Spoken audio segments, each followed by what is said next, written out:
At nung siya nasa New York, puro problema siya dahil inaaway ang teacher, laging nakikipagsuntukan at kaguluhan. Hanggang isang araw, inabot siya ni David Wilkerson. Itong lalaking ito ay talagang pusakal sa kasamaan dahil siya nabuhay sa Harlem.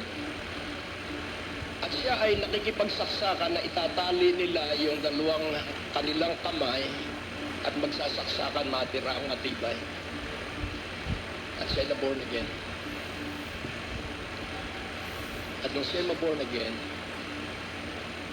siya po ay naging makapangyarihang gamit ng Diyos.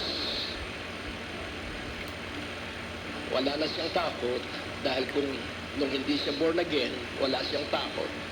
Lalo siyang naging mas matapang nung siya ay ma-born again. Amen po ba?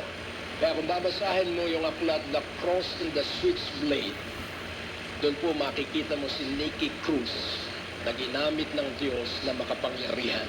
Sabihin mo may malaking